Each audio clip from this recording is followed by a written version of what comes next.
Hello friends, आज मैं आप लोगों को एक स्टोरी सुनाने जा रही हूँ। एक गांव में एक मूर्तिकार रहा करता था। वो काफ़ी खूबसूरत मूर्तियाँ बनाया करता था और इस काम से वो अच्छा कमा लिया करता था। उसे एक बेटा हुआ। उस बच्चे ने बचपन से ही मूर्तियाँ बनानी शुरू कर दी। बेटा भी बहुत अच्छी मूर्तियाँ बनाया करता था और बाप अपने बेटे की कामयाबी पर खुश होता था।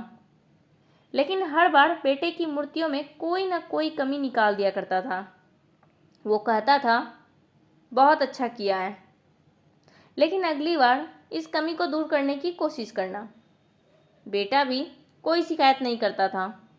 वो अपने बाप की सलाह पर अमल करते हुए अपनी मूर्तियों को और बेहतर करता रहा।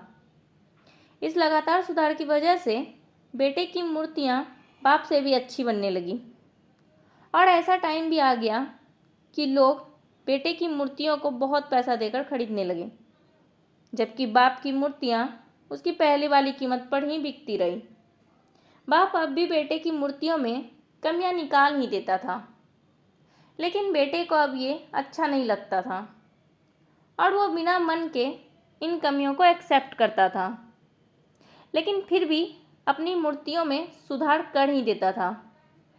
एक टाइम ऐसा भी आया कि जब बेटे के सब्र ने जवाब दे दिया। बाप जब कमियां निकाल रहा था तब बेटा बोला, आप तो ऐसे कहते हैं जैसे कि आप तो बहुत बड़े मूर्तिकार हैं। अगर आपको इतनी ही समझ होती तो आपकी मूर्तियां कम कीमत में नहीं बिकती।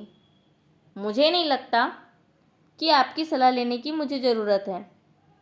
मेरी मूर्तियां परफेक्ट हैं। बाप ने बेटे की ये बात सुनी तो उसने बेटे को सलाह देना और उसकी मूर्तियों में कमियां निकालना बंद कर दिया। कुछ महीने तो वह लड़का खुश रहा, लेकिन फिर उसने नोटिस किया कि लोग उसकी मूर्तियों की उतनी तारीफ नहीं करते जितनी पहले किया करते थे और उसकी मूर्तियों के दाम बढ़ना भी बंद हो गए। और शुरू में तो बेटे को कुछ समझ नहीं आया, लेकिन फिर वो अपने बाप के पास गया और उसे इस समस्या के बारे में बताया। बाप ने बेटे को बहुत शांति से सुना, जैसे कि उसे पहले से पता था कि एक दिन ऐसा भी आएगा। बेटे ने भी इस बात को नोटिस किया और उसने पूछा, क्या आप जानते थे कि ऐसा होने वाला है? बाप ने कहा, हाँ, क्योंकि आज से कई साल पहले मैं भी इस हालात से टकराया था। बेटे ने सवाल किया, तो फिर आपने मुझे समझाया क्यों नहीं? बाप ने जवाब दिया, क्योंकि तुम समझना नहीं चाहते थे। मैं जानता हूँ कि तुम्हारी जितनी अच्छी मूर्तियाँ मैं नहीं बनाता।